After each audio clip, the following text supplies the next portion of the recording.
Olá, pessoal, boa noite. Sejam todos bem-vindos a mais um Momento Científico aqui na nossa plataforma Avante, promovida aí pela Nestlé Health Science.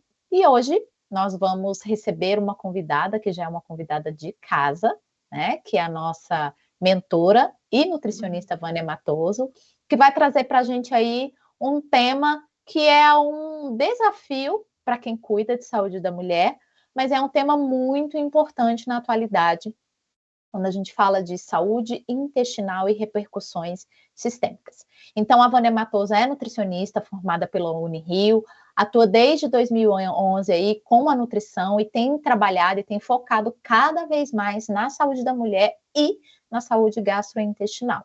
Então, a Vânia também é doutora e mestre em ciências aplicadas em produtos para a saúde pela Universidade Federal Fluminense, pós-graduada aí pela nutrição funcional, tanto na área clínica quanto esportiva e fitoterapia.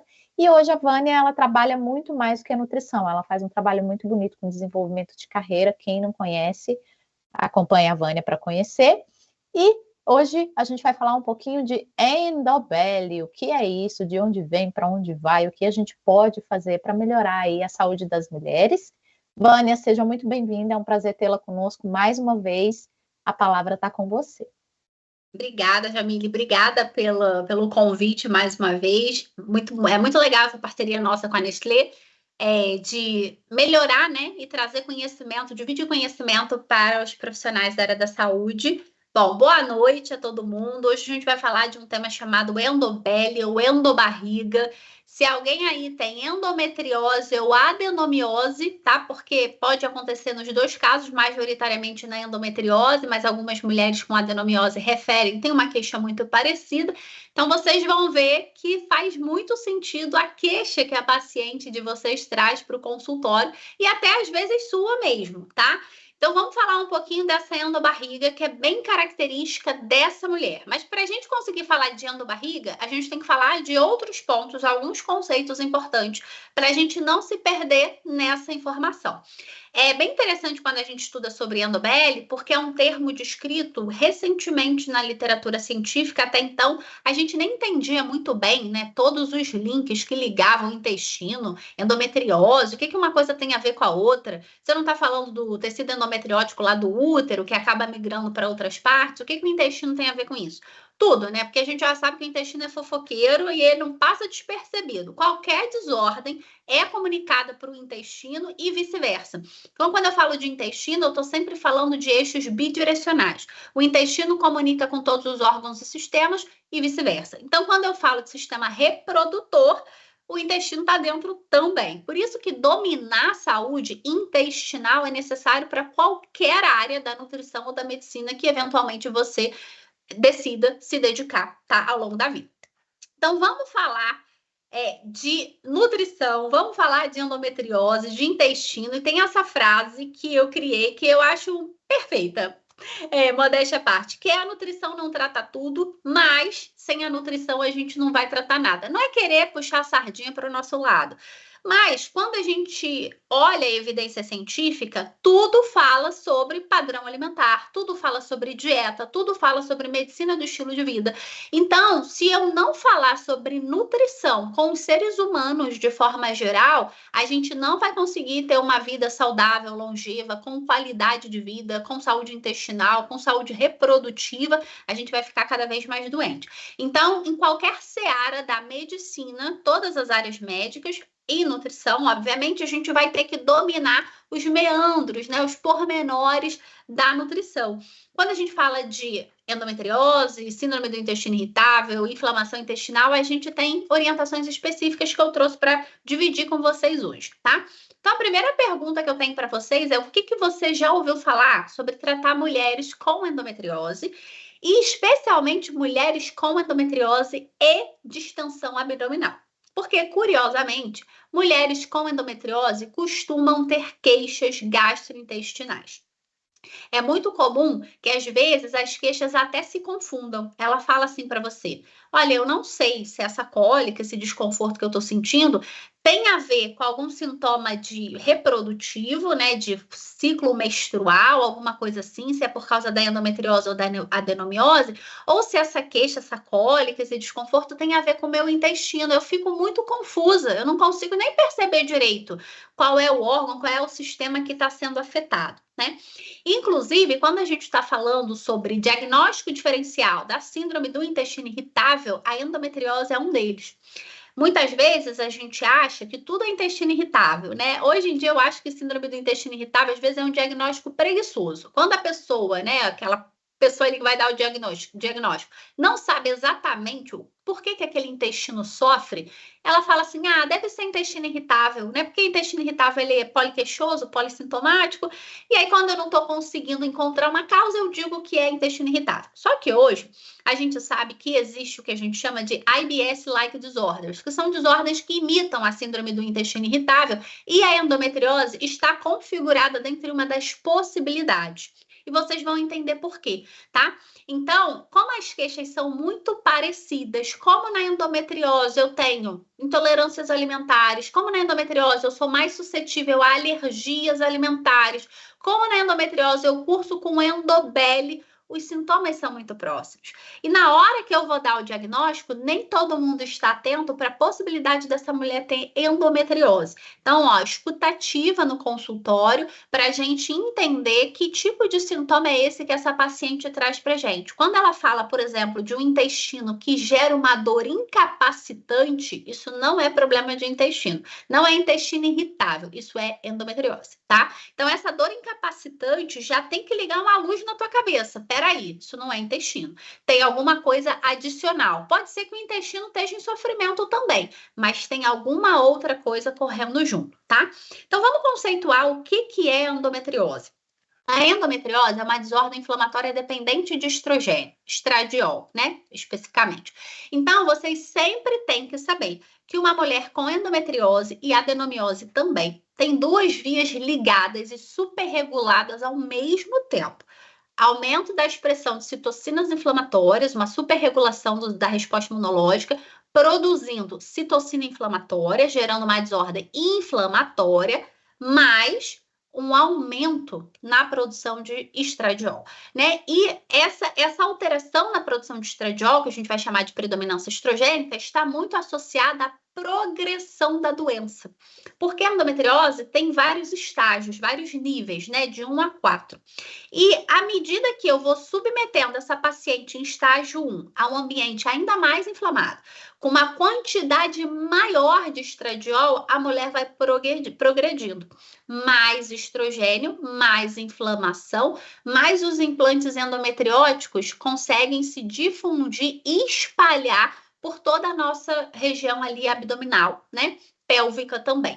Então, quando eu falo de tratar endometriose, não adianta só, por exemplo, bloquear o ciclo menstrual dessa mulher, né? Com algum tipo de medicamento, com dienogeste. Pode ser uma intervenção possível dentro das muitas possibilidades? Sim, mas eu tenho que lembrar que aí eu estou só em uma via. E a via da inflamação? Quem é que está controlando? Mais inflamação, mais essa doença progride. Pior essa mulher fica, mais dor ela sente. Menor a qualidade de vida, pior a qualidade do sono, mais dor ao ter relação sexual, tá? Então, eu tenho que entrar nas duas vias ao mesmo tempo. Não é uma ou outra, é uma e outra, tá? As duas ao mesmo tempo. Eu tenho que lembrar, né, o que é endometriose? O endometriose é a presença de tecido semelhante ao endométrio fora da cavidade uterina. É um tecido fujão, né? Então, eu tenho ali o útero, que tem como se fosse um recheio, né? E esse recheiozinho, ele resolve fugir. E ele foge, como é que ele foge? Como é que ele se dissemina pela essa região abdominal e pélvica? Ele vai formando como se fossem pezinhos, né? Ele vai formando novos vasos e ele vai se disseminando. E aí eu consigo encontrar tecido semelhante a um endométrio, por exemplo, no ovário, na bexiga, no intestino, no diafragma, no ligamento útero-sacro e até no cérebro já foi identificado. Ou seja, a endometriose é o tecido uterino fujão que resolveu se implantar, passear em outros órgãos e sistemas. E o que é adenomiose? A adenomiose é a inflamação do recheio do útero, né? Então, uma analogia aqui para vocês entenderem a diferença de endometriose para adenomiose. A adenomiose é aquele filho rebelde que grita com a mãe, faz pirraça, mas ele nunca sai de casa. Ele tá sempre em casa, fazendo bagunça, inflamando, falando ali mal das pessoas, mas ele tá sempre dentro de casa. Ou seja, ele tá sempre dentro do útero. Isso é adenomiose. A endometriose é aquela filha rebelde que ganha o mundo, que fala, então eu vou ganhar o mundo, eu vou morar fora, eu nunca mais volto aqui. Essa é a endometriose, né? Então a endometriose é a presença do tecido semelhante ao endométrio fora da cavidade uterina e a adenomiose é o recheio do útero inflamado, tá? Pensando ali em piora da qualidade de vida, a endometriose tende a ser mais severa, tá? Mas a adenomiose, ela também traz algumas repercussões para a mulher, especialmente no volume de sangramento menstrual, aumento de coágulo, e quando a gente está falando sobre gestação, fertilidade, eu posso ter falha de implantação e placentação, porque esse recheio do útero acaba estando ali inflamado, e aí a gente tem uma questão dificultosa quando a gente pensa em fertilidade, tá?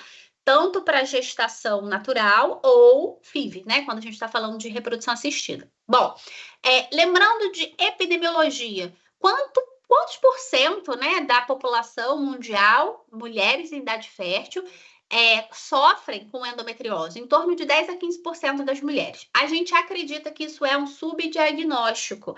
Muitas mulheres têm endometriose e não sabem ou não têm acesso a serviços de saúde para que a gente consiga ter um rastreio, uma epidemiologia fidedigna. Um outro ponto importante, quando a gente fala de endometriose, é que ela traz algumas repercussões muito associadas à dor, né? Dor pélvica, dor ao fazer cocô, dor ao ter relação sexual, dor ao menstruar. Só que o que acontece com nós mulheres? Nós somos ensinadas a sentir dor uma vida inteira e a gente normaliza a dor. Então a gente acha que é normal mesmo sentir dor ao menstruar, que é normal mesmo sentir dor ao ter relação sexual, que é normal mesmo, porque com a minha mãe era assim. Então, como a endometriose traz uma característica hereditária, filhas de mulheres com endometriose têm mais chance de ter endometriose, se, por exemplo, né, tô eu e minha mãe, se eu tenho uma queixa de dor ao menstruar, uma dor pronunciada, dor ao ter relação sexual, e se eventualmente eu faço esse comentário com a minha mãe, e minha mãe foi uma mulher afetada, ela vai falar o quê? É assim mesmo, na sua idade eu tinha os mesmos sintomas, né? Então, acontece que ao longo de uma vida, a gente acaba sendo acostumada a normalizar a dor, mas sentir dor não é normal, e a gente não pode deixar as nossas pacientes com dor. Quando a minha paciente tem dor, eu tenho que investigar. Não necessariamente a nutrição, mas eu vou ter que mandar ali para uma equipe multidisciplinar para me ajudar nesse rastreio, tá? É importante que a gente mantenha os nossos ouvidos ali bem treinados. Aí você vai me perguntar assim, qual é o principal sintoma da mulher com endometriose? É dor pélvica. Essa dor pélvica é uma dor acíclica, não tem a ver com o ciclo menstrual. Ela pode sentir dor ao longo do mês. Pode ser no período fértil, pode ser na ovulação, pode ser na menstruação, mas ela refere um desconforto, uma dor pélvica importante. Em algumas mulheres, essa dor pélvica é incapacitante e está associada a absenteísmo no trabalho. Então, tem mulheres que ficam 2, 3 dias praticamente assim, não consegue fazer nada, né? Então, ela fica deitada, sentindo dor, né? E isso diminui muito a qualidade de vida da mulher com endometriose. E isso acaba tendo até repercussão em economia mesmo, de fato, né? E muitas delas são inférteis ou subférteis. Mas uma coisa que vocês precisam ter clareza: endometriose não é sinônimo de infertilidade, tá? Pode haver uma tendência à subfertilidade ou até infertilidade, uma vez que essa endometriose talvez não seja tratada e eu possa ter um comprometimento, por exemplo, em tuba uterina, onde eu tenho ali um fator de dificultar mesmo a chegada do embrião, né, ou até o encontro, né, dos gametas, mas eu posso ter uma dificuldade sim, mas eu não posso dizer para minha paciente com endometriose que ela é infértil, porque eu vejo isso acontecendo e isso está errado, tá? Mulheres com endometriose podem ser mães, sim. Algumas, de fato, podem evoluir para infertilidade, mas elas podem ser mães, tá? E aí, uma coisa que também é importante vocês saberem, o tempo para diagnóstico. O tempo para diagnóstico de mulheres com endometriose varia de 7 a 10 anos.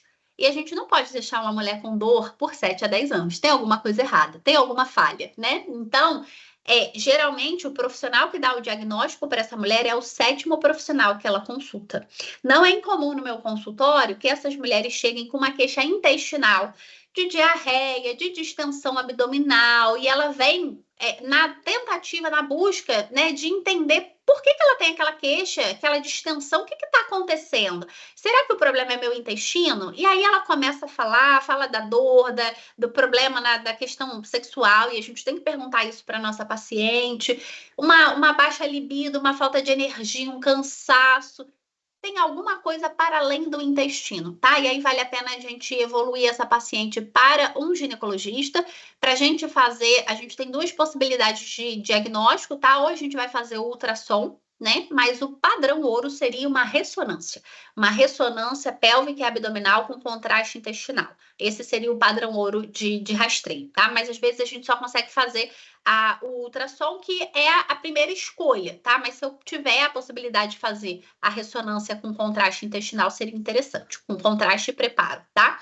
E aí você vai me perguntar assim, poxa, Vânia, mas até outro dia ninguém falava de endometriose. Hoje em dia até a Anitta tem endometriose. Graças a Deus a Anitta falou, né, que tem endometriose. Por quê? Porque a gente levantou essa discussão para o grande público. E muitas mulheres que antes normalizavam seus sintomas começaram a pensar, tem alguma coisa errada, eu estou sentindo dor quando eu não deveria.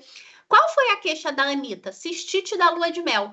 Então ela disse que por 9 anos ela teve infecção urinária pós-coito, pós-relação sexual, e que por 9 anos ela usou antibiótico. Até que ela foi no médico, que não normalizou esse sintoma, e começou a fazer rastreio. E aí viu que ela tinha outros sintomas, como dor ao ter relação sexual, cistite da lua de mel.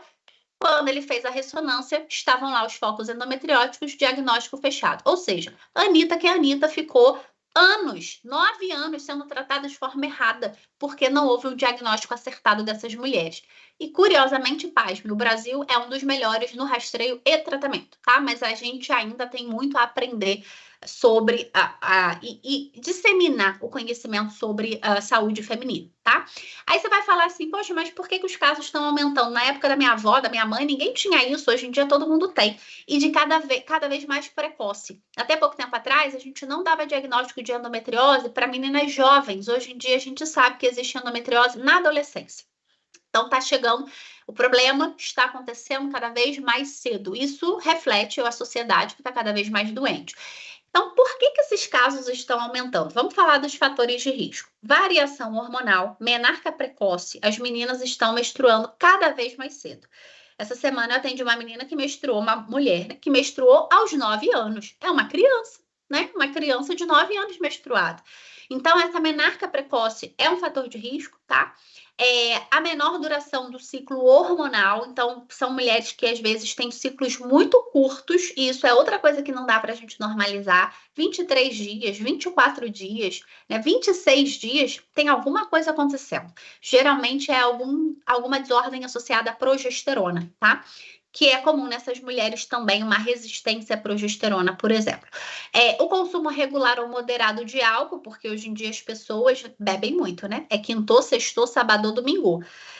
E aí fica difícil, né? Então, não tem como beber da forma que as pessoas estão bebendo. Não é open bar, gente. Open bar é água. Open bar é água e alface. Todo o resto não é open bar. A gente precisa ter ali um consumo inteligente, né?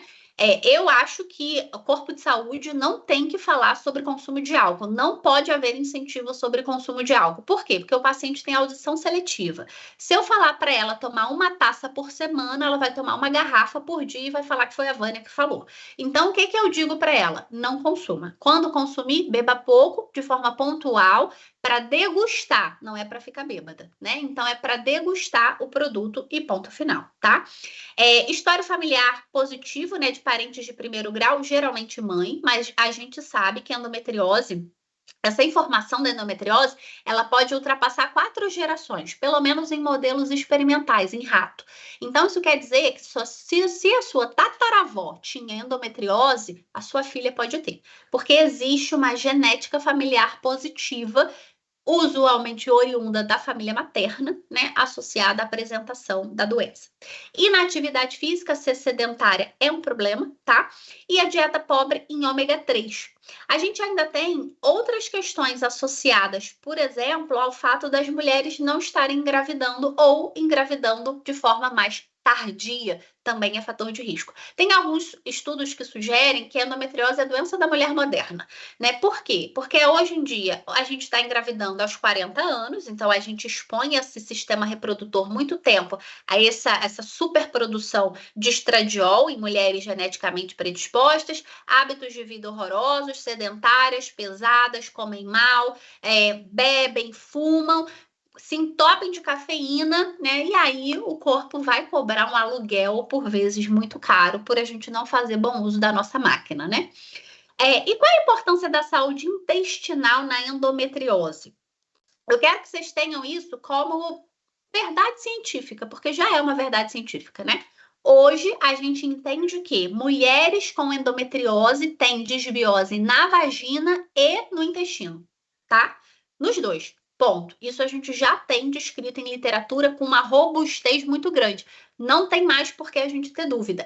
Existe um aumento da presença de bactérias gram-negativas no intestino dessas mulheres, com aumento de LPS, e esse aumento de LPS gera uma inflamação crônica de baixo grau, que amplifica a resposta da doença, porque lembra que eu falei? Doença inflamatória dependente de estradiol, ponto 1.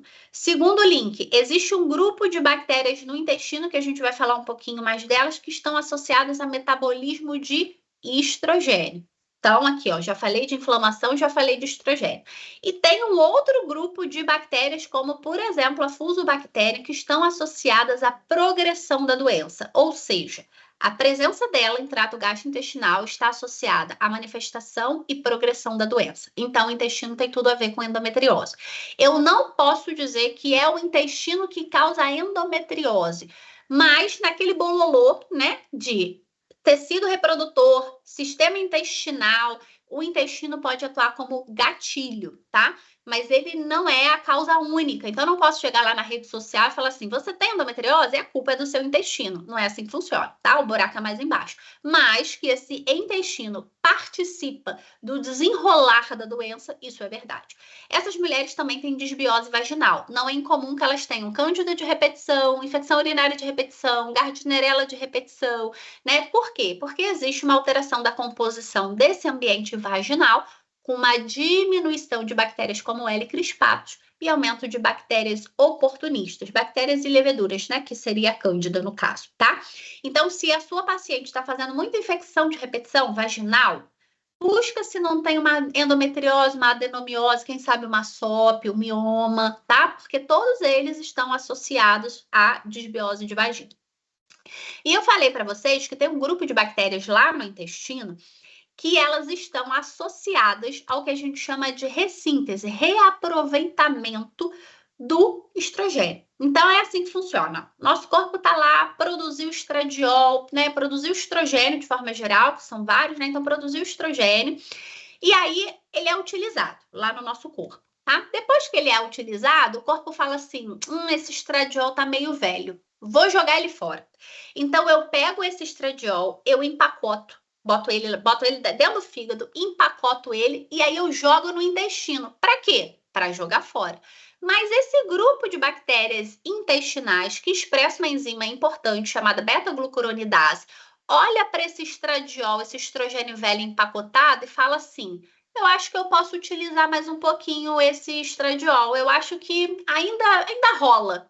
Aí ele pega esse estrogênio que era para ser jogado fora e ele reaproveita. É como se fosse um brechó. Ele reaproveita esse estrogênio velho e ele recoloca na corrente sanguínea. Então a gente fala de ressíntese. Era para ser jogado fora, mas esse grupo de bactérias olha aquele estrogênio velho e acha que aquilo ainda dá um caldo, que ainda pode ser utilizado, né? E aí ele faz uma ressíntese, um reaproveitamento. Só que o que acontece? Quando esse grupo de bactérias faz ressíntese, reaproveitamento desse estrogênio velho, que era para ser jogado fora, eu amplifico a via do estrogênio. E lembra que eu falei para vocês? Desordem inflamatória dependente de estrogênio. Mais estrogênio no sistema, mais sintoma, maior a progressão da doença, pior a minha paciente fica. Essa alteração dessas bactérias, dessas bactérias que expressam beta-glucuronidase lá no trato gastrointestinal, não está só associada à piora da endometriose ou adenomiose, mas também está associada a SOP, a mioma, a câncer estrogênio dependente, tá? Então, por exemplo, câncer de mama, hiperplasia endometrial, a síndrome de ovário policístico. Então, essas suas pacientes que têm essas desordens que eu mencionei, todas elas têm esse grupo de bactérias intestinais superreguladas. Estão trabalhando mais do que deveriam e estão utilizando o estrogênio velho, que era para ser jogado fora no cocô. Esse grupo de bactérias está achando que está podendo usar mais um pouquinho, né? Então, lembra que esse grupo de bactérias aqui é um brechó. É o brechó do estrogênio. Esse estrogênio era para ser jogado fora, o brechó acha que dá um caldo que pode ser utilizado de novo, faz ressíntese, joga na circulação, na corrente sanguínea novamente, e aí eu faço uma amplificação da via de estradiol, minha paciente piora, tá? Esse grupo de bactérias ganha o nome de estroboloma. Só que qual é o problema do estroboloma, né? O estroboloma piora a inflamação, tá? Então, quanto mais esse grupo de bactérias está trabalhando e fazendo ressíntese, reaproveitamento do estrogênio velho, mais a minha paciente inflama, né? Então, ó, quando eu faço essa ressíntese desse estrogênio velho, tenho mais inflamação, mais adesão, mais angiogênese. O que é angiogênese? Formação de novos vasos. Qual é o problema de fazer angiogênese? Esse tecido endometriótico, justamente, ele vai se mover por essa cavidade abdominal ou pélvica, fazendo angiogênese. Vai formando novos, como se formassem novos pezinhos, novas vias, novas veias, e ele vai se disseminando. E aí, aquele tecido que estava só no ovário, daqui a pouco, ele também está no intestino. Aí depois ele vai para a bexiga, aí depois ele vai para o ligamento uterosacro, ele vai se disseminando, formando. Como que ele faz isso? Através de angiogênese. O que aumenta a angiogênese? Inflamação e estradiol, tá? E o que eu estou mostrando aqui para vocês? Inflamação e estradiol, né? Então, quanto mais essas bactérias intestinais estão trabalhando, mais inflamada eu tô, mais estrogênio eu tenho, mais doente eu fico, tá? E o intestino também fica doente com essa superregulação desse estroboloma, ele não gosta, né? E aí eu acabo aumentando muito interleucinas, né? Fatores importantes associados à inflamação. E eu bloqueio a apoptose, que é a morte programada desse tecido endometriótico, por exemplo, tá? O que ajuda a gente aqui na apoptose, na proteção dessa mulher? Resveratrol. Tá? Vou falar disso depois. E aí você vai falar assim, ai, caramba, entendi. Então, você falou que tem um aumento de estrogênio, que eu tenho que fazer alguma coisa, que eu tenho que cuidar do intestino nesse sentido para que eu consiga proteger minha paciente. Bingo. E como é que eu cuido? Como é que eu trato a dominância de estrogênio, esse excesso de estrogênio, tá? Primeira coisa, cuidar da saúde intestinal para cuidar desse grupo de bactérias do estroboloma que está trabalhando mais do que deveria. Aí você vai falar assim, mas como que eu faço isso, Vânia? Com estilo de vida, porque o intestino não é o que você come, ele é o que você faz. Ele sabe tudo que você faz. Se você bebe ou não, se você fuma ou não, se você é estressado ou não, se você dorme ou não, se você é sedentário ou não. Então, essa mulher, ela tem que ser impecável no estilo de vida. Ela tem que fazer direitinho o que a gente manda. Tem que ser aquela paciente de livro, fazer direitinho o que a gente manda, para que a gente consiga regular bem essa saúde intestinal dela.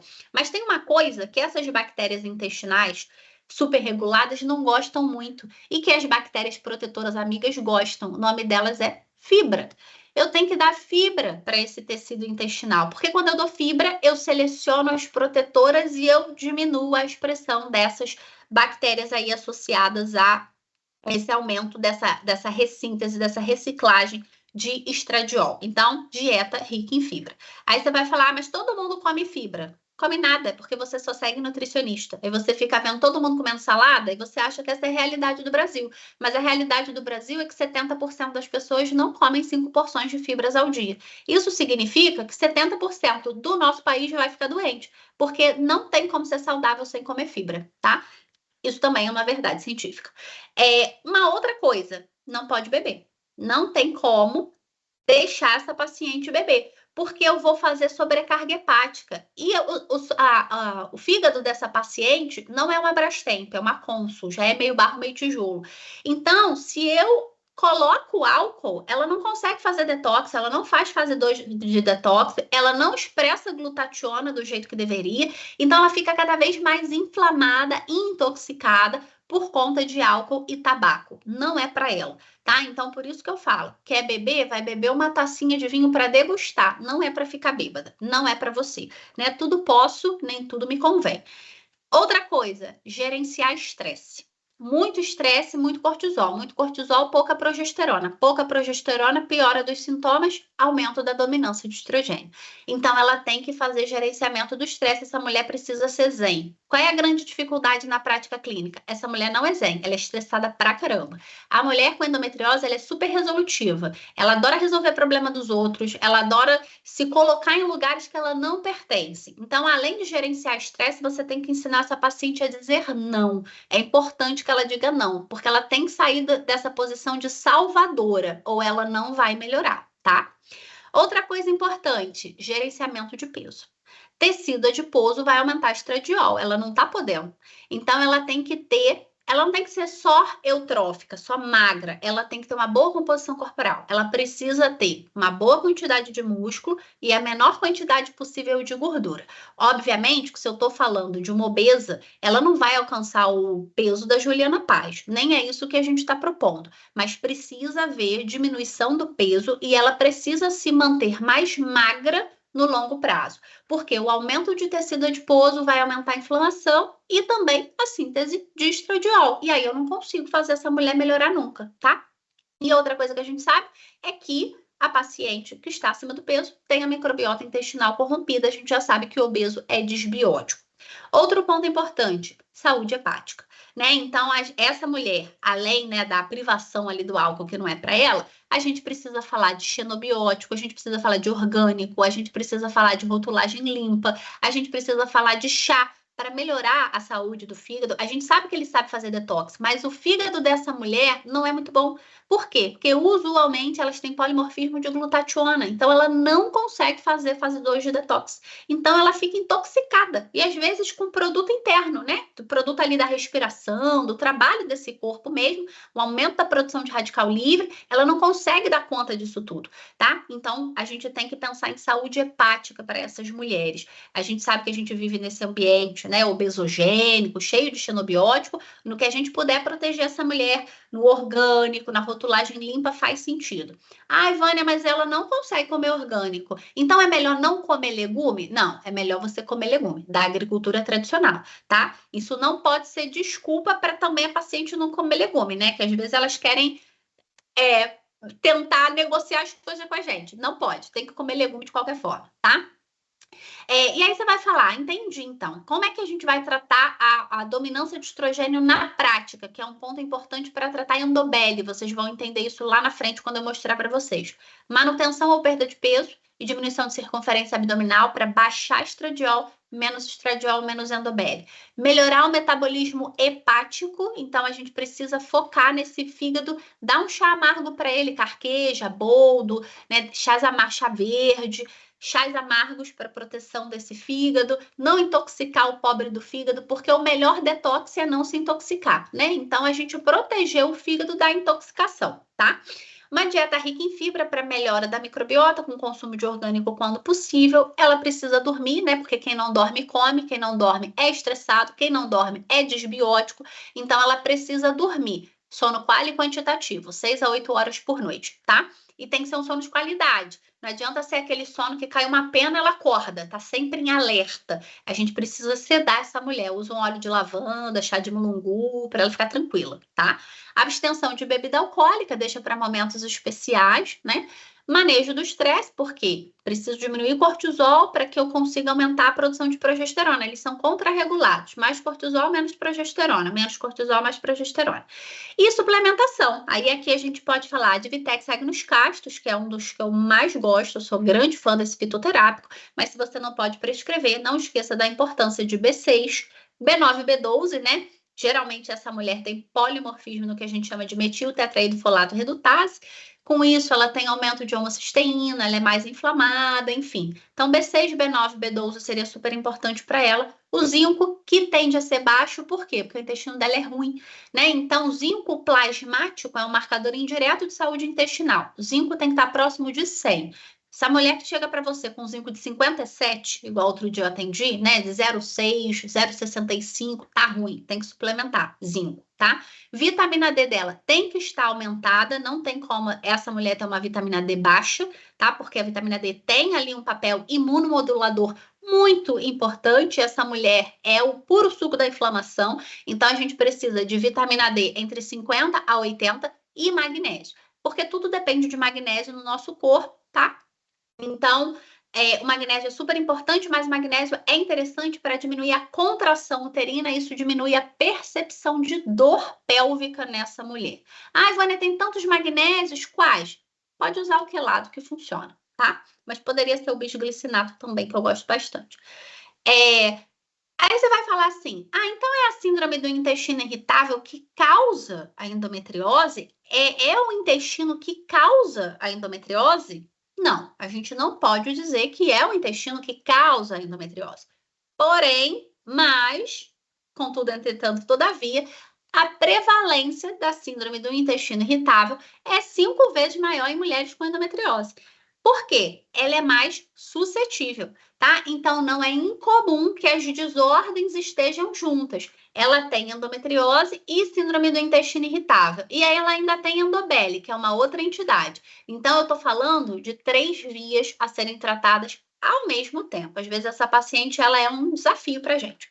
Vamos entender um pouquinho sobre síndrome do intestino irritável, tá? Então, o que é a tal da síndrome do intestino irritável? Eu adoro essa charge, né? O cérebro falando para o intestino que tá tudo bem. Às vezes ele fica irritado também. Por quê? Por definição, a síndrome do intestino irritável é uma disfunção do eixo intestino-cérebro, tá? Então, a gente sabe que essas pacientes, o intestino-cérebro não funciona muito bem. A comunicação da víscera com o sistema nervoso central é dificultoso, né? É confuso. É como se fosse um telefone sem fio, onde o intestino fala A, o cérebro entende Z, ninguém entendeu nada, no meio do caminho está o paciente cheio de sintomas, tá? Então, por definição, a síndrome do intestino irritável é uma disfunção do eixo intestino-cérebro. É por isso que esses pacientes são muito suscetíveis à oscilação de humor. Estou irritada, o intestino distende. Tenho uma prova para fazer, diarreia. Tenho não sei o quê, aí tem sintoma intestinal. Porque a regulação do eixo intestino-cérebro dele é totalmente comprometida. Paciente com síndrome do intestino irritável é ansioso. Você não precisa assim, será que ele é ansioso? É ansioso, faz parte da fisiopatologia da doença. Então, aquela sua paciente com síndrome do intestino irritável que está tentando se convencer que ela não é ansiosa, pode dizer para ela que ela é ansiosa porque ela é. Tá? Se ela não fosse, ela não teria síndrome do intestino irritável. Qual é a grande questão? Aqui no Brasil é a maior nação ansiosa do mundo. Não é curioso que sejamos também a nação com uma maior epidemiologia de síndrome do intestino irritável do mundo. A gente tem uma estimativa de 20% da população, mais comum em mulheres, tá? A síndrome do intestino irritável, como é que a gente dá o diagnóstico? Tem algum exame, né? Algum marcador de sangue, um exame de imagem, que é o que o paciente gosta? Não tem, né? Então, a síndrome do intestino irritável é um diagnóstico que primeiro a gente vai fazer a exclusão de outras possibilidades. Endometriose, doença inflamatória intestinal, doença celíaca, supercrescimento bacteriano, alergia a níquel, intolerância à histamina, tá? Então, primeiro, eu vou fazer uma exclusão de outras possibilidades. Não achei nada, Vânia, mas a paciente tem queixa. Se essa paciente tiver essas queixas que eu vou falar agora, ela está dentro dos critérios diagnósticos, que são os critérios Roma 4, que é o que diagnostica a síndrome do intestino irritável, tá? Então, primeiro a gente faz a exclusão de outras possibilidades e depois a gente inclui a paciente dentro dos critérios de Roma 4. Quais são os critérios de Roma 4? Dor ou desconforto abdominal associado à mudança do hábito evacuatório, tá? A mudança do padrão das fezes ou frequência evacuatória. Dor ou desconforto associado à mudança do padrão intestinal, seja mudança do padrão das fezes ou mudança da frequência evacuatória. É importante a gente lembrar que essa queixa é recorrente. Não é uma coisa assim, eu senti ali um desconforto em agosto, agora em outubro eu senti outro. Não, é uma dor, um desconforto recorrente, tá? Pelo menos um dia por semana nos últimos 3 meses, tá? E aí vem associada dessas outras alterações. Alteração relacionada à defecação, alteração associada à alteração na frequência das fezes. Então, ela fala assim, eu fazia cocô uma vez ao dia, agora eu tô fazendo 4. Ou eu tenho alteração associada à mudança do padrão das fezes. Eu era constipada, fiquei diarreica. Eu era diarreica, fiquei constipada. Ou então ela fala assim, olha, eu faço 2 cocôs ao longo do dia. Um é diarreia, outro é de bolinha. Ou ela fala assim, na mesma evacuação, começa mole, depois fica de bolinha. Isso é a cara do intestino irritável, tá? Então, dor ou desconforto associada à mudança do padrão evacuatório, né? Ou mudança da frequência, da formação do bolo fecal. Sendo que é sempre importante a gente excluir outras causas. Outras causas. Diagnóstico diferencial de síndrome do intestino irritável. Endometriose. Pode ser que os 2 estejam juntos? Pode ser que os 2 estejam juntos. Não é incomum, tá? Aqueles que eu acabei de mostrar são os critérios diagnósticos, tá? Então, eu tenho que ter aqueles critérios, aqueles pontinhos que eu acabei de falar, para eu estar dentro dos critérios diagnósticos. Mas, geralmente, o paciente com síndrome do intestino irritável, ele tem outros sintomas, para além disso que eu mencionei. Sensação de esvaziamento incompleto, que a gente chama de tenesmo. O que é a sensação de esvaziamento incompleto? Ela faz cocô, mas ela sente que ficou um pouquinho de cocô para ela fazer mais tarde. Ou ela fala assim, eu vou no banheiro 4 vezes ao dia. Aí, assim, cada vez eu faço um pouquinho, mas eu não tenho sensação que eu fiz todo o cocô que estava na minha barriga para eu fazer. É como se sempre sobrasse um pouquinho de cocô lá no meu intestino. O nome disso é tenesmo, sensação de esvaziamento incompleto. Náusea, empachamento, come uma azeitona, parece que comeu um boi. Tá sempre saciada, plena, né? Distensão abdominal, essa barriga que distende com muita frequência. Gases. A distensão abdominal não precisa de gases. Essa barriga pode distender e ela sem ter vontade nenhuma de soltar pum. E ela pode soltar muito pum sem ter distensão abdominal, tá? Então, eu posso ter as 2 possibilidades. Sintomas extraintestinais. Dor de cabeça, cansaço, fadiga, intolerâncias alimentares, né? Especialmente intolerância a carboidrato, dor muscular, né? Fog mind, a mente nebulosa, ela esquece as coisas, tá? Então, esses sintomas são muito comuns nos pacientes com síndrome do intestino irritável. A síndrome do intestino irritável, portanto, né, por definição, é só uma desordem do eixo intestino-cérebro. Entretanto, a gente sabe que é algo muito mais complexo. Geralmente, né, usualmente, para estar dentro do critério diagnóstico, eu tenho uma hipersensibilidade visceral, que é o aumento da percepção da dor no trato gastrointestinal. Não está doendo, não tem nada acontecendo lá nesse intestino. Entretanto, esse intestino, ele percebe movimentos comuns, né? Assim, movimento peristáltico, a passagem do bolo fecal, ali do bolo alimentar, dentro dessa alça intestinal, ele faz a leitura disso como um estímulo doloroso, mas não tem nada doendo, ele que está confuso mesmo na percepção dele, tá? Então, ele tem esse aumento da percepção visceral, essa parede intestinal dele faz a leitura de movimentos tradicionais como se fosse um estímulo doloroso. Aí ele vai lá contar para o cérebro, Vânia tá sentindo dor. Não tô sentindo dor, é só o bolo fecal passando. Mas eu faço uma leitura errada de um movimento simples do trato gastrointestinal, tá? Distúrbios de motilidade, fica constipado, fica diarreico, fica alternando padrão, tá? Entretanto, 25% dos pacientes com síndrome do intestino irritável não tem alteração da motilidade, ele tem alteração em outros pontos.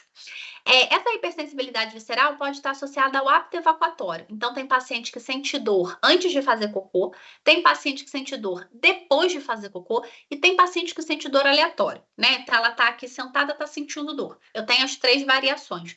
É muito comum que o paciente sinta dor próximo ao hábito evacuatório, sente dor antes de fazer cocô e tem outros pacientes que depois que faz cocô, sente dor. Hipersensibilidade visceral. Está acontecendo alguma coisa nesse intestino? Não, é só uma leitura errada de um movimento simples, um estímulo evacuatório, tá?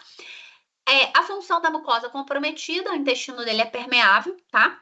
Existe um comprometimento imunológico, não é uma doença inflamatória intestinal, vocês não podem errar isso. Síndrome do intestino irritável não é uma doença inflamatória intestinal, porém, cursa com inflamação na mucosa intestinal, tá? Então, existe sim um aumento na produção de citocina inflamatória, uma ativação mastocitária, Tá todo mundo irritado lá dentro, né? Por isso que é a síndrome do intestino irritável. Então tá todo mundo nervoso dentro daquele ambiente intestinal. Por isso que a gente tem que tentar sedar ao máximo essa paciente, meditação, yoga, espiritualidade, para ela ficar tranquila, porque já tá todo mundo irritado nesse ambiente intestinal. A microbiota intestinal também é ruim, né? Então é um paciente que ele tende a ser disbiótico. Usualmente, eu tenho síndrome do intestino irritável, né? Então, usualmente, esses pacientes têm um errinho lá no negócio chamado NOD2, né? Então, o polimorfismo de NOD2 vai alterar a produção de substâncias antimicrobianas, que são importantes para controle, regulação dessa composição microbiana intestinal. Então, a gente tem uma falha no controle regulatório da microbiota. Então, somos mais suscetíveis a ter SIBO, desbiose, sifo, parasita, né? Então, por isso, somos mais vigilantes nisso. E existe uma alteração no processamento de dados do sistema nervoso. Esse eixo intestino-cérebro se comunica por muitas vias, o principal comunicante é o nervo vago, né? Então, esse nervo vago é a comunicação física da tua cabeça para o teu intestino, né? Então, é um nervo que ele sai aqui da tua cabeça e vai até o abdômen. E ele fica fazendo a leitura, ele lê o que está acontecendo na víscera, leva para o cérebro, lê o que está acontecendo no cérebro, leva para a víscera. E eles ficam conversando, né, o dia todo. Só que existe ali um comprometimento nessa conversa. Não só nessa conversa de nervo vago, mas todas as outras vias associadas ao eixo intestino-cérebro, está tudo meio confuso. Por isso que eu falo que é um telefone sem fio que não deu certo. Porque o intestino fala A, o cérebro entendeu Z. E no meio disso tudo está o paciente distendido, cheio de queixo, tá? E por que a síndrome do intestino irritável é mais comum na endometriose? Primeiro, a gente tem ali, por conta do tecido endometriótico, uma grande liberação de prostaglandina nesse ambiente abdominal. Aí o intestino que já estava irritado ficou mais irritado ainda, porque agora inflamou, né? Eu gero uma inflamação crônica de baixo grau que atua como um grande gatilho no desenvolvimento da síndrome do intestino irritável, especialmente em pacientes com genética positiva. Tem uma alteração da microbiota, lembra que eu falei? Mulher com endometriose tem microbiota ruim, é desbiótica, não precisa fazer teste não, a gente já sabe. Ela é desbiótica, tá? O que eu posso identificar é que tipo de desbiose eu tô tratando, mas que ela é desbiótica, não tenha dúvida, tá? Existe uma alteração da microbiota, existe um crosstalk, uma conversa, né, entre o intestino, o sistema imune e o sistema endócrino. Então, tá todo mundo ali super regulado. É o intestino que está nervoso, é o sistema imune que está produzindo um monte de citocina inflamatória, é o endócrino que está alterando a produção de estrogênio e progesterona. Pensa, que confusão, né? Então, existe esse crosstalk, essa conversa, que a gente chama de cross-organ effect. Então, é um efeito que cruza vários órgãos e sistemas. Por quê? Tá tudo muito bagunçado nesse ambiente abdominal e pélvico. E o ponto importante, independente de haver foco no intestino, tá? Então, às vezes você fala assim, eu tenho endometriose, mas eu não tenho foco no intestino, não. Eu não entendo que o meu intestino é ruim, porque você tem endometriose. Então, é independente de ter foco no intestino. Você pode ter um endometrioma, que é o foco de endometriose no ovário. Se você tiver um endometrioma, seu intestino está comprometido, tá? Então, a presença da endometriose, independente, pode estar na bexiga, no diafragma, no útero sacro, independente de haver foco intestinal, eu vou comprometer a saúde do intestino, tá? Invariavelmente. E aí você vai falar, mas o que é endobele, Vânia? Você está falando de endometriose, síndrome do intestino irritável, o que é endobele? A endobele é uma distensão abdominal cíclica, característica de quem tem endometriose. Guardem essa palavra, porque isso aqui faz diferença. Cíclica, ela não aparece em qualquer momento do ciclo, tá? Inclusive, essa é outra chave para diagnóstico diferencial de síndrome do intestino irritável. Por quê? Na síndrome do intestino irritável, não é cíclico. O paciente pode ficar distendido em qualquer fase do ciclo. A mulher fica distendida em qualquer fase do ciclo, tanto faz. Agora, a endobele é cíclica, ela piora depois da ovulação, tá? Então, guardem essa informação. Endobele piora depois da ovulação. Outro dia eu tava lá no Instagram e tava vendo um vídeo de uma menina falando assim, esse é o meu corpo durante as fases, né, menstruais, porque em cada fase eu sou uma mulher, não sei o quê. Aí ela foi colocando ali nas fases, né, à medida que o tempo foi passando, que a barriga dela foi aumentando. Eu falei, essa aí tem endobele e não sabe. Porque a barriga dela fica tão grande e ela normalizou aquilo como se fizesse parte dela, característica, né, daquele ciclo menstrual dela. Não faz, não. Não é assim que funciona. Aquele barrigão que você tá de 9 meses, tem coisa aí, tá? Tem endobele, né? Então, tem endometriose. Tem que ser avaliada. Essa aqui é foto de uma paciente minha, ó. Essa é uma endobele. Você vê que ela é magrinha, tá? E a barriguinha dela. E piora quando, após a ovulação. Ela fala assim, nos 15 primeiros dias do ciclo, eu sou maravilhosa, Vânia, minha barriga tá um espetáculo, mas aí eu ovulo, aí eu vou ladeira abaixo. Essa é a cara da paciente com endobele.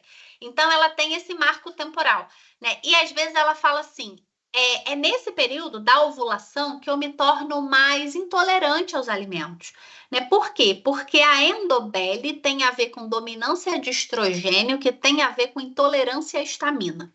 E aí, nesse aumento de estrogênio, ela pode se tornar mais sintomática, intestinal, né? Mais intolerante. Então, ela pode te dizer que ela, na primeira fase do ciclo, ela tá ótima. Mas depois que ela ovula, ela vai piorando. Então, ela faz uma distensão, uma dor e um desconforto. A gente já sabe hoje que mulher com endobele, ela também tem uma sinalização na parede intestinal comprometida. Então, o limiar de dor dessa mulher é baixo, é reduzido. E é por isso que ela sente desconforto.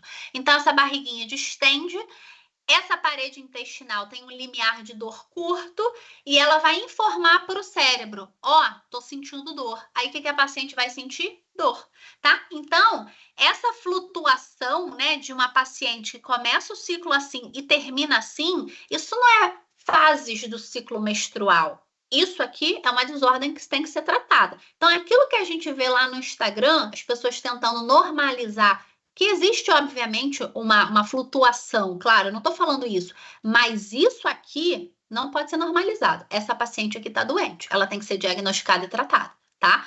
Porque senão a gente normaliza o que não é para ser normalizado, mais uma vez, e assim a gente não consegue ajudar os nossos pacientes, tá? Diferença de endobele e síndrome do intestino irritável. A endobele, ela é associada à endometriose. Pode acontecer na mulher com adenomiose também, tá? Então, a endobele, mas o termo endobele é linkado diretamente à endometriose, mas pode acontecer na prática em paciente com adenomiose. Então, a endobele é associada à endometriose e a distensão e a dor estão associadas ao ciclo menstrual. Então, pergunta para sua paciente, piora quando você ovula? E essa barriga aí, tá sempre assim? Você acorda assim? Em que momento que essa barriga distende? Aí, olha, primeiro, quando eu menstruo, começa a melhorar. Aí eu vou ficando nota 10, eu fico maravilhosa. Aí o ovulo começa a piorar de novo. E às vezes ela nem percebeu. Aí eu falo assim, mas isso aí piora quando você ovula, menstrua, você percebe alguma flutuação? Ela, não sei, Vânia, vou ver. E aí ela começa a perceber que vai ficando ruim mesmo, tá? Então, associada ao ciclo menstrual e associada à presença do tecido endometriótico na região pélvica, tá?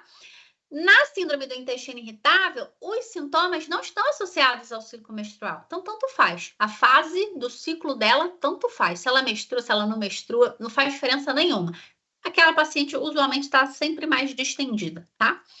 Quais são os gatilhos, então, de endobele e síndrome do intestino irritável? Na endobele, o gatilho é a flutuação hormonal, tá? Ovulou, piorou. Ovulou, piorou. É usualmente assim que vai funcionar. Na síndrome do intestino irritável, os gatilhos são diversos. Geralmente é comida. Esse trato gastrointestinal, ele é meio chatinho com comida, especialmente carboidrato muito fermentador, né? Existe um comprometimento ali da digestão de carboidrato, um comprometimento de enzima de borda em escova na síndrome do intestino irritável, uma intolerância a carboidrato muito comum. Então, na síndrome do intestino irritável, eu tenho diversos gatilhos, como comida, estresse, que esse paciente não pode ser estressado, e usualmente nós somos, né? E distúrbios de motilidade. Por exemplo, constipou, distendeu. Constipou, distendeu. Paciente constipada tem que fazer cocô para a gente conseguir tratar a distensão abdominal, senão é chovendo molhado. A gente fica tentando, mas a gente não consegue resolver, tá? E aí eu quero contar brevemente uma história para vocês de uma paciente minha que chegou para mim, né, com um caso diferente, tá? Então, eu vou contar a história da Marina para vocês. Marina chegou para mim, eu fiz a anamnese, daí eu pergunto, o que você espera da nossa consulta? Qual é o seu objetivo? Aí ela botou ali, ó, reduzir a distensão abdominal. Eu falei, tá bom. Um monte de paciente minha quer reduzir a distensão abdominal, ok. Mas não era uma distensão abdominal comum. Olha a barriga da Marina. era algo assim para além do imaginável. Quando ela me mandou a foto, eu olhei e pensei, meu Deus, me capacita para eu conseguir resolver isso, né? Porque que barriga é essa, gente? Você vê que Marina é magrinha, ó. Magrinha, ativa, treina, come bonitinho, paciente nota 10. E você vê que essa barriga aqui não está de acordo com o corpo dela. Parece a Barbie grávida. Lembra, meninas, quando a gente era criança? A Barbie grávida? Acoplava a barriga, tirava a barriga. Acoplava a barriga. Ela parece a Barbie grávida, né? Então, quando ela chegou com essa barriga, eu respirei fundo, né? Eu falei, ai, tomara que eu tenha conhecimento para conseguir ajudá-la. Por quê? Porque Marina era uma paciente, ó, que já tinha passado na mão de muita gente. Então, vamos conhecer informações de Marina. Marina tinha 41 anos, sem filho, não queria ser mãe. A Marina faz musculação há 20 anos, super bonitinha, 5 vezes na semana, refere uma grande dificuldade de ganho de massa magra, mas uma paciente disciplinada. E me falou que muitas vezes fez dieta para emagrecer e ela não entendia por que aquela barriga dela não diminuía, porque na cabeça dela era gordura. E ela falou assim, cara, deve ser gordura, né? Porque essa barriga é distendida, só que ela é super magrinha, então não tem como aquilo ser gordura. Ela era professora de inglês, não fuma, não bebe, hábitos ótimos, tá?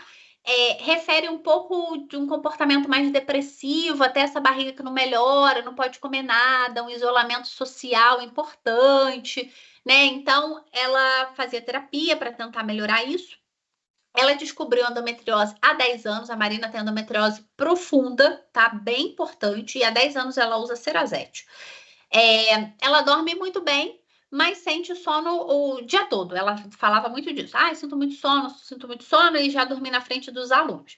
Evacua diário, fezes de Bristol 3 ou 4, e uma distensão abdominal, nesse caso, quase que constante, tá? E ela via ali uma piora em alguns momentos, mas ela não conseguia perceber exatamente quando, porque ela já fazia ali o uso de Cerazete há muito tempo. Já foi rastreada para doença celíaca e doença inflamatória intestinal sem diagnóstico prévio, e ela me trouxe outras informações. Marina já tratou SIBO 6 vezes. SIBO é a desbiose de Delgado, tá? Então, é o supercrescimento bacteriano de Delgado, muito comum em mulher com endometriose, tá? 70% das mulheres com endometriose podem cursar e evoluir para supercrescimento bacteriano. Só que Marina já tinha tratado SIBO 6 vezes, né? E atualmente ela tinha um teste negativo, um teste respiratório negativo, quando ela chegou para mim. E ela falou assim: olha, eu não aguento mais usar antibiótico, porque eu já usei 6 vezes e eu ainda não consegui melhorar do jeito que eu gostaria. Me disseram que eu tinha intestino irritável. Eu já fiz dieta low food map, mas não me ajudou. Aí eu comecei a suar, né? Sudorese, porque foi ficando mais complexo. Não faz diferença para mim comer trigo ou leite. Ela já estava numa situação ali com essa microbiota de intestino tão confusa, tão ruim, que a gente não conseguia enxergar ali muita melhora, né? Nada melhora a minha distensão abdominal, ela era super disciplinada, não tem frescura com comida. Ela é aquela paciente que você falar para ela comer arroz no café da manhã, sopa no café da manhã, ela come. Ela só precisa entender o que comer. Aí você fala, caraca, ferrou, né? O que eu faço com Marina? A Marina já tinha chegado com vários testes, porque ela já estava nessa busca importante. Ela chegou com um teste que chama de IMAP, que é um teste de saúde intestinal, onde a gente faz uma leitura importante dessa microbiota. E a gente viu ali o aumento de algumas bactérias, uma associadas a essa mudança do estroboloma, superregulando esse ambiente intestinal. 2, o aumento de fusobactéria, que está associada à piora da endometriose. E ela tinha um aumento de outras duas que chamam Klebsiella e Perferomonas. Essas bactérias, elas são características de mulheres, né, de pacientes que fazem uso regular de antibiótico. E o que tinha acontecido com ela? Um histórico de uso de 6 vezes, né, de antibiótico, acabou selecionando, por exemplo, a Klebsiella e a Perfiromona. Qual é o problema de eu aumentar a Klebsiella e Perfiromona? Essas bactérias, elas produzem histamina, elas são histaminogênicas. Então, elas vão produzir uma substância, né, lá no nosso trato gastrointestinal, que acaba prejudicando a inflamação, a endometriose, aumentando a percepção de dor e acaba levando também ao aumento da produção de bactérias, de aumenta a percepção da dor, aumenta da hipersensibilidade visceral e distensão abdominal. Marina era um caso mais complexo, tá? Que eu vou mostrar para vocês a resolução. Mas, de forma geral, eu quero construir esse raciocínio com vocês. Será que existe uma melhor dieta para a mulher com endometriose? Hoje em dia a gente tem um fluxograma de escolha, tá? Para dieta. Então vamos lá. De forma geral, recomendação da FAO-OMS. Fins que eu sou a FAO-OMS, estou recomendando para o mundo. Mulheres com endometriose, dieta do Mediterrâneo para todas as pacientes, tá? Orientação geral. É a melhor intervenção para elas. Entretanto, eu tenho que fazer uma pergunta. Tem dor abdominal associada à queixa gastrointestinal? Tem constipação? Tem distensão? Tem hipersensibilidade visceral? Aí, se ela me disser que não tem nada disso. Não só endometriose mesmo, vai. Então, eu vou considerar a dieta do Mediterrâneo com suplementação de vitaminas e minerais. Essa paciente, gente, não aguenta viver sem suplementação de vitamina e mineral, porque ela é inflamada. Ela é inflamada, ela tem prejuízo em biogênese mitocondrial, ela não faz detox, os hormônios são todos alterados, então eu tenho que ajudar ela, né? Como é que eu vou ajudar? Suplementando vitamina e mineral, tá? Então, se eu fosse dosar, por exemplo, quantidade de antioxidante no plasma da mulher com endometriose, do grupo controle, a mulher com endometriose tem níveis baixos de antioxidante no plasma. Então, eu tenho que dar vitamina antioxidante para ela, magnésio, para ela não sentir dor, né? Ômega 3, porque ela é super inflamada. Não é incomum que por conta, às vezes, de um sangramento excessivo, a ferritina dela esteja em 13, 10, 17, né? Aí, nesse caso, você tem que indicar para o médico para fazer o ferro venoso, ferro via oral, não vai repletar níveis de ferritina abaixo de 40, a gente não consegue repletar isso via oral, preciso do médico junto com a gente. Agora, se eu tenho dor abdominal associada a queixa gastrointestinal, tenho distensão, meu intestino é um caos, diarreia antes de menstruar. Se ela falar que sim, aí muda a nossa escolha, tá? Então, a gente vai seguir de outra forma. A gente pode considerar uma dieta sem glúten, que seria uma possibilidade, ou com baixo teor de FODMAPs e baixo teor de níquel, tá? Seria uma outra possibilidade. E a gente lembrar que a dieta com baixo teor de fermentador, né, que são os FODMAPs, elas são intervenções dietéticas, não são estilos de vida. Então, a ideia é a gente fazer uma restrição pontual de alimentos como leguminosa, feijão, lentilha, grão de bico, brássicas, repolho, couve-flor, brócolis, xilitol, né, polióide de forma geral, fazer a restrição, às vezes, de algumas frutas com teor de FODMAP mais alto, tipo melancia, abacate, trigo e leite, né? Porque o trigo tem frutano, que é um FODMAP, não é só a questão do glúten, e o leite é a lactose, tá? Então, a retirada desses alimentos, a diminuição do consumo desses alimentos, a gente vai fazer por 6 a 8 semanas para eu tratar esse ambiente intestinal, identificar se existe alguma outra alteração de disbiose, né? Uma SIBO, alguma outra alteração. Depois disso, a gente vai voltar com esses alimentos aos pouquinhos, avaliando a sensibilidade da minha paciente, tá? De forma geral, o glúten não beneficia essas mulheres. Então, eu sugiro que mulheres com endometriose não tenham um consumo regular de glúten. Deixa para uma festa, né? Para o evento lá na casa da amiga. Isso se você não for intolerante, celíaca, nada disso. Se você é uma mulher com endometriose e pode comer glúten, não precisa comer todo dia, né? Coloca ali de forma pontual e inteligente na sua rotina, tá? Mas existe ali a indicação da gente considerar uma dieta com baixo teor de glúten ou com baixo teor de FODMAPs e baixo teor de níquel, avaliar se essa paciente melhora e, posteriormente, a gente vai fazer a reintrodução dos alimentos restritos, avaliando a sensibilidade da paciente, avaliando dose consumida que ela tolera e frequência de consumo que essa paciente consegue tolerar, né? Só que tem paciente que não melhora nada, né? Sem resposta ou sem adesão. E aí, se ela não tem resposta ou adesão, a gente pode considerar trazer de novo essa mulher para uma dieta do Mediterrâneo ou a dieta com perfil anti-inflamatório. Se for uma paciente como a Marina, que já usou muito antibiótico, né? Nada melhora, vale a pena a gente considerar uma dieta com baixo teor de histamina, tá? Ainda que ela não tenha um diagnóstico de fato de intolerância à histamina primária, com algum erro genético, nada disso, pode ser que, igual na Marina, alguns grupos de bactérias estão produzindo mais histamina do que deveria. Eu faço uma intoxicação, por assim dizer, dessa paciente com histamina e eu acabo aumentando os sinais e sintomas intestinais, tá?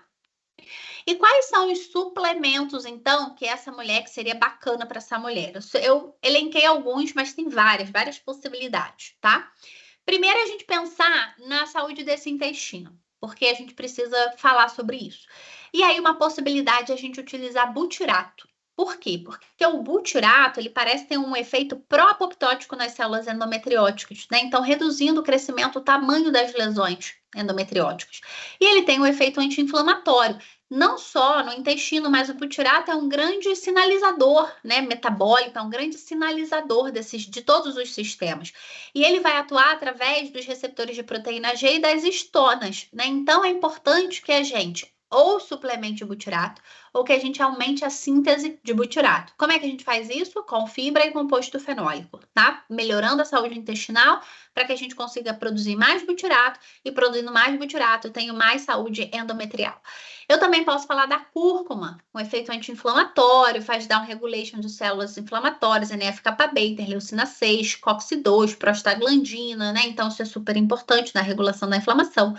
Efeito antioxidante, efeito antiproliferativo, né? Não deixando haver formação de novos implantes endometrióticos, então protegendo essa mulher da progressão da doença e faz um bloqueio da adesão e da invasão, né? Então, com isso eu consigo proteger sistemas que não foram afetados. Então, se tá lá no ovário, deixa só no ovário, não precisa ir para a bexiga, para o intestino, fica lá no ovário, né? Então, a tendência, o que a gente quer aqui é evitar a progressão da doença, evitar que esses implantes endometrióticos encontrem novos sítios, novos lugares, novos espaços para se desenvolver, tá? Doses usuais, 500 miligramas a 2 gramas. Se você está trabalhando com a cúrcuma de alta biodisponibilidade, você pode trabalhar com doses menores, tá? Lembrando que a cúrcuma precisa de lipídio, né, para ser absorvida, se você estiver trabalhando com uma cúrcuma longa, por exemplo. Então, seria interessante que a gente usasse um veículo oleoso ou você colocar dentro de uma refeição mais gordurosa. Eu falei lá no início do resveratrol. Resveratrol é maravilhoso para essa mulher, né, que tem endometriose, diminui a percepção de dor pélvica, né, diminui a dor ao menstruar, diminui inflamação, COX-2, aromatase. Isso melhora a saúde intestinal dela, que também tende a ser ruim. Controlar a prostaglandina é importante para a sinalização positiva desse intestino. Doses usuais de 50 a 200 miligramas na forma de transresveratrol, que é a forma ativa, ou você vai trabalhar com resveratrol também de alta biodisponibilidade, onde eu posso trabalhar com doses menores, tá?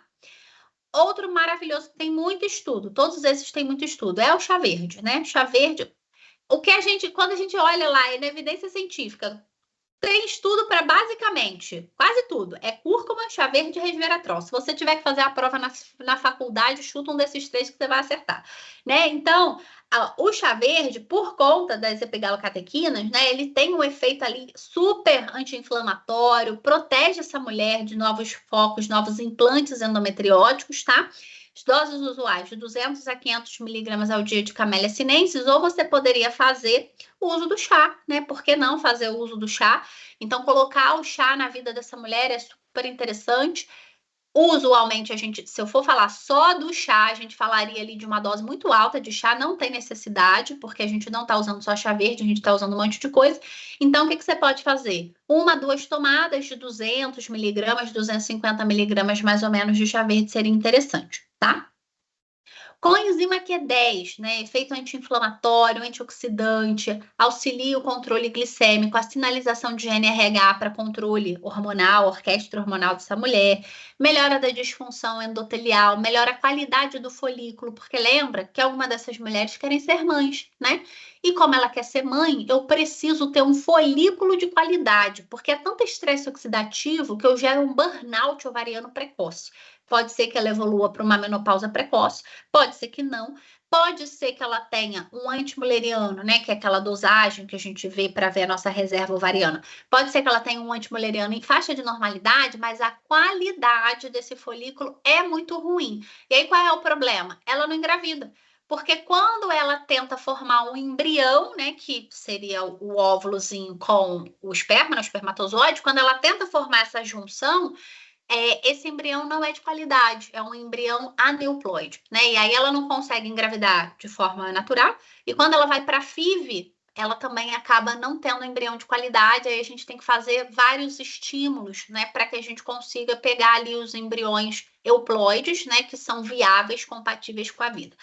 Melhora da síntese de ATP, que é importante, porque essa mulher vive cansada, tá? Se você perguntar para ela, tá cansada? Tá cansada, tá sempre cansada, né? Porque não faz biogênese mitocondrial. A inflamação é tanta que eu faço desvio de rota metabólica das vitaminas e minerais para outros pontos, e aí a pobre da mitocôndria, coitada, não consegue produzir ATP, né? Então é aquele único ATP tentando te manter feliz e ativa. Importante, não, impossível, não vai acontecer. Eu tenho que dar nutrientes, né, para essa mitocôndria funcionar.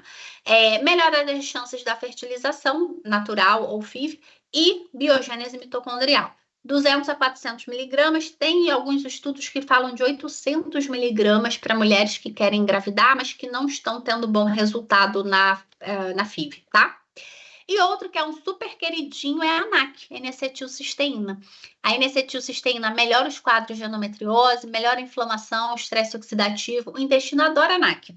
Adora ANAC no intestino irritável. Por quê? Porque ele estabiliza o tal do mastócito, que é uma célula nervosa, que está nervosa na síndrome do intestino irritável, tá? Só tenho que ter cuidado que doses muito altas podem gerar desconforto gástrico. Então, trabalhar ali com N-acetilcisteína, né, a forma acetilada, 600 miligramas ao dia, melhora a qualidade do folículo, melhora os níveis de glutationa. Lembra que eu falei? Essa mulher não expressa glutationa, não faz fase 2 de detox, ela precisa de ajuda. Então, a suplementação com N-acetilcisteína é importante. E a vitamina D, né? Que a vitamina D também tem evidência pra caramba. Geralmente, essa mulher tem níveis super baixos. Na verdade, o mundo, né, vive em hipovitaminose D e as pessoas normalizaram vitamina D de 17, de 22, de 25, né? Não pode, tem que ter níveis mais altos. Níveis ótimos, pelo menos 30, assim, é o mínimo do mínimo, 30, tá? Mas na minha prática, geralmente são pacientes mais delicados, eu vou falar ali de níveis entre 50 e 80, tá? Diminuindo marcadores de estresse oxidativo, inflamação, dor pélvica, dor ao menstruar, dor ao ter relação sexual, dor ao fazer xixi, dor ao fazer cocô, porque ela sente dor o tempo todo, né? Então, ali as doses de 800 a 4.000 unidades, porque é o que a nutrição pode prescrever. Mas, às vezes, essa mulher precisa de doses bem mais altas, tá? Eu gostaria de trabalhar com doses mais altas, às vezes, mas a gente tem uma limitação prescritiva. Exercício físico, não tem muito como negociar exercício físico para ela, porque ela precisa ser ativa, né? Senão a mitocôndria, coitada, a biogênese mitocondrial não vai acontecer nunca. E a mulher que faz exercício físico tem menor percepção da dor. A mulher com endometriose que faz exercício físico, tá? Importante para controle de ansiedade, depressão, estresse, melhorar a qualidade de vida, que a dela é péssima, melhora a sua capacidade funcional, interação social, porque essa mulher sente tanta dor e cansaço que no final de semana ela quer ficar deitada, porque ela está exausta. E isso acaba impactando muito a qualidade de vida dela, a relação com um parceiro, com uma parceira, tá? Então acaba sendo mais dificultoso. E a saúde mental dessas pacientes. Por quê? A gente sabe que mulheres com endometriose têm menor pontuação nos questionários de qualidade de vida. Então, ela está cansada, tem limitações sociais, é dor no corpo, é uma fadiga mental, a percepção de vitalidade dela é diminuída. Ela sabe que ela não está muito bem, ela só não sabe o que está acontecendo às vezes, né? E eu já vi alguns vídeos no Instagram de mulheres, assim, aos prantos, quando elas recebem um diagnóstico de endometriose, porque ela fala assim, eu sabia que tinha alguma coisa acontecendo, eu não estava louca, eu sinto essa dor, esse desconforto todo, gente, eu falei que tinha alguma coisa acontecendo, mas ninguém me ouviu, porque como eu falei para vocês, imagina, 10 anos para diagnóstico, 10 anos sofrendo, 10 anos normalizando a dor, exausta, sentir dor cansa, não é à toa que a USP tem clínica da dor, porque esgota o sistema nervoso, ele não aguenta ficar submetido a tanta dor, tá? E essa mulher tá sempre cansada, né? Então, ela tem uma fadiga crônica importante, né? Então, ela tem um prejuízo ali comportamental, cognitivo, afetivo, né? Tá cansada. Ela é jovem e cansada, por vezes, né? Então, ela não consegue fazer muitas coisas, ela acaba tendo um prejuízo importante de vida social. E o sono, né? Essa mulher tem que dormir. Lembra que eu falei? O estilo de vida dela tem que ser impecável. Ela tem que ser aquela paciente, assim, bonita, né? Que a gente fala, nota 10 para você. Por quê? Quem não dorme sente dor. Dormir menos aumenta a dor pélvica. Ela precisa dormir, né? Então, aumenta a percepção da dor, aumenta o sintoma depressivo e piora a qualidade de vida, piora a qualidade do óssito também, tá? Porque tá submetida a mais estresse oxidativo e a melatonina é um baita de um antioxidante. Então, se ela dorme menos, tem menos melatonina, mais estresse oxidativo no folículo, né? E acaba que eu tenho ali um prejuízo de fertilidade. Então, dormir é um ponto-chave da fertilidade para a mulher. Tá? Então, a gente precisa falar sobre isso também e a suplementação de melatonina pode ser interessante. Se eu não quiser suplementar melatonina, eu posso utilizar os chás para melhorar ali o estresse, para ela ficar mais tranquila, menos ansiosa, e com isso ela vai dormir mais. Melhor. Posso usar passiflora, posso usar a camomila, matricária camomila, né? Posso usar a melissa officinalis, posso usar a lavanda, posso usar o anis, o pimpinela anis, para ela ficar mais tranquila, mais calma. E todos esses aí, especialmente camomila e o anis, o erva doce, né? O intestino adora. Também dá uma acalmada nesses sintomas intestinais. A lavanda é excelente para transtorno disfórico de humor. Então, aquela paciente que ela vai menstruar, nossa, ela fica irritada, ela quer matar todo mundo, né? Ela não consegue ter interação social, ela quer jogar o marido pela janela. Aí você dá chá de lavanda para ela ficar calma. Então, todos esses pontos são importantes. Eu sou nutricionista, mas acredito numa nutrição do século XXI que tem um olhar abrangente. Não é só o que o paciente come, né? Que se fosse para isso, era só pedir para o ChatGPT montar um cardápio, que ele sabe fazer isso. Mas eu sei mais do que isso, né? A gente sabe mais do que isso. Então, é um olhar do físico, do emocional, do espiritual e do social. Porque a gente, para devolver qualidade de vida para ela, é mais do que um cardápio, né? Então, o meu trabalho tem que ser melhor do que montar cardápio, tá? E aí eu adoro essa charge, né, também que eu inventei, que as minhas pacientes perguntam assim: "Ah, eu quero melhorar, o que que eu posso tomar?", né? E eu sempre falo para ela: "Tome decisões". Porque na vida a gente tem que tomar decisão, a gente não pode ficar em cima do muro, não. A vida convida a gente a decidir todos os dias. Ela convida você a decidir a seu favor quando você tá com sono, mas você sabe que você tem que acordar para malhar, porque nem todo dia a gente vai feliz da vida malhar. Tem dia que a gente tá cansada, mas a gente vai porque meu ovário está contando comigo, meu intestino está contando comigo. Você tem que escolher comer legume, mesmo quando você queria comer pizza. Você tem que aprender a dizer não, mesmo quando seu coração queria dizer sim. Então, se você não tomar decisão na vida, porque a vida vai te convidar a decidir, você vai adoecer. E essa mulher, se ela não decidir, se ela não estabelecer limite, por melhor que você seja tecnicamente, a conduta vai falhar, né? Então, você precisa ajudar essa mulher a ter clareza mental, porque clareza mental se transforma em clareza de ação, e clareza de ação se transformam em resultado. Então, esse diálogo, né, de chamar essa mulher, convidar essa mulher a decidir, porque quem decide não sofre, é importante porque vai impactar na qualidade do meu trabalho. Bom, e a Marina? Felizmente, 3 semanas após o início do tratamento, a gente já tinha conseguido uma melhora boa, né? A gente ainda não conseguiu melhorar 100%. Existe uma disenergia, né, desse assoalho pélvico que foi submetido já a muitas intervenções, e aqui uma fisioterapia pélvica, um biofeedback, que é o que a gente está fazendo agora, faz bastante diferença. Mas isso aqui é muito diferente disso aqui, né? Então, 3 semanas de diferença e a gente está cada vez melhor, graças a Deus, né? Como eu sempre digo, o paciente tem o que o médico, que o nutricionista sabe. Se você não sabe que existem outras possibilidades, endobélia, alergia aníquica, intestino irritável, que eles podem coexistir, que essa mulher pode ter cibo e endobélio, você nunca vai ajudar a sua paciente, né? Então, é por isso que a gente precisa ter conhecimento técnico, que não é diferencial, é nossa obrigação, para que a gente consiga transformar, fazer diferença na vida do nosso paciente, porque essa era a nossa promessa quando a gente se formou, né? Então, o nosso paciente tem o que o médico ou o nutricionista sabe, e é por isso que a gente precisa saber, por isso que a gente precisa estudar. E eu adoro essa ideia também de que nós não estamos aqui para apagar fogo, eu não sou bombeiro, eu estou aqui para descobrir por que pega fogo. Eu sou Sherlock Holmes, né? Então eu estou aqui para investigar. O meu papel é investigativo. A maior parte das minhas pacientes chegam para mim sem nem saber o que está acontecendo. Ela tem um sintoma, distensão, queixa intestinal. Tá, mas qual é o seu diagnóstico? Não sei, né? Eu entendo que a nutrição não dá diagnóstico, eu só posso dar diagnóstico nutricional, mas eu posso direcioná-la em busca do diagnóstico através da minha expertise, através do meu conhecimento. Então, tratem a causa. A gente não é bombeiro para apagar fogo. A gente está aqui para descobrir por por que que pega fogo. E uma vez que eu descubro por que que pega fogo, eu descubro o caminho para tratar essa paciente no longo prazo, né? Então, a gente tem que ser Sherlock Holmes, né? Como eu provei para vocês, né? Não estou puxando sardinha para o nosso lado, a gente é maravilhosa mesmo, e a gente tem que ocupar esse lugar, né, da maravilhosidade que é a nutrição. A nutrição não trata tudo, mas sem ela você não vai tratar nada. Não tem para onde correr, né? Você vai ter que comer bem, você vai ter que se render aos encantos da nutrição, porque a gente é isso tudo mesmo, né? Então, espero que vocês tenham gostado da aula. Se você não me conhecia, né? Meu nome é Vânia Matoso, então meu arroba Vânia Matoso Nutri. Eu encontro vocês lá no meu Instagram, no meu Instagram de mentoria e também no Clínica do Intestino Cursos, que é meu curso de saúde gastrointestinal. Obrigada. Eita, Vânia, que aula, hein? Ai, que bom que vocês gostaram. Você vai falando, a gente vai pensando nos pacientes, vai se identificando, vai fazendo conexões aqui que a gente nem imaginava. Maravilhosa a aula.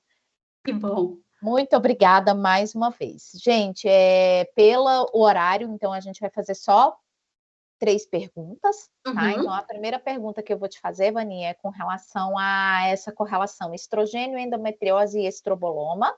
É uma pergunta da Flávia Guieiro, e ela quer saber se nesse caso seria bom suspender a menstruação com o uso da progesterona. É uma possibilidade, tá? Tem algumas pacientes que se beneficiam bastante do uso da progesterona, não talvez suspender a menstruação, tá? Mas o que a gente pode fazer em alguns casos é entrar com a progesterona, se no caso você é médica, né? Entrar com a progesterona a partir ali mais ou menos do 18º dia do ciclo até mais ou menos o 28º, isso pode ser interessante para aumentar às vezes esse tempo, porque às vezes ela faz um ciclo muito curto, melhora a percepção de dor, de desconforto, mas na minha prática clínica eu vejo uma boa melhora dessas mulheres com gestrinona. Ótimo. Bom ter um ginecologista dessa parte de medicina integrativa para poder fazer essa abordagem, né, Vânia? Tem que ter, porque senão todo mundo vai ser tratada com Dianogest e não é para todo mundo. Tá. A outra pergunta é da Ana Flávia Machado, ela quer saber se tem alguma correlação com o uso de anticoncepcional para tratamento de endometriose e o desenvolvimento de câncer de mama. Olha, que eu tenha lido, não, tá? Assim, diretamente esse link, eu usei anticoncepcional e por isso que eu tenho câncer de mama, não. Até porque a gente entende que as desordens são multifatoriais, poligênicas, né? Então, eu poderia favorecer, talvez, no indivíduo geneticamente predisposto, mas não como fator único. Então, a gente sempre vai pensar em causas ambientais, mas o câncer ele tem muito a ver com epigenética, especialmente quando é uma pessoa mais velha. Quando é uma pessoa mais nova, tipo uma amiga minha que teve câncer aos 23 anos de mama, aí a gente tem ali um polimorfismo, geralmente de algum gene específico, tá? Tá. A última pergunta é da Daiane Marins, ela quer saber se o paciente apresenta endobele em qualquer fase do ciclo ou apenas após a ovulação. Acho que você falou que foi só isso. Após a ovulação, ciclo. Ótimo. Então tá, então por hoje seria isso. Agradeço aí a presença de todos, estamos juntos até praticamente às 21 horas. É sempre um prazer estar com você, Vânia, seja sempre bem-vinda, nossas portas, nossas janelas, nossa casa já está aberta para você, e sempre que a gente quiser falar de intestino, a gente tem a Vânia Matoso para trazer para a gente informações preciosas e atualizadas. Muito obrigada. Muito obrigada a todos, boa noite, bom descanso, até a próxima, pessoal. Tchau, gente. Boa noite.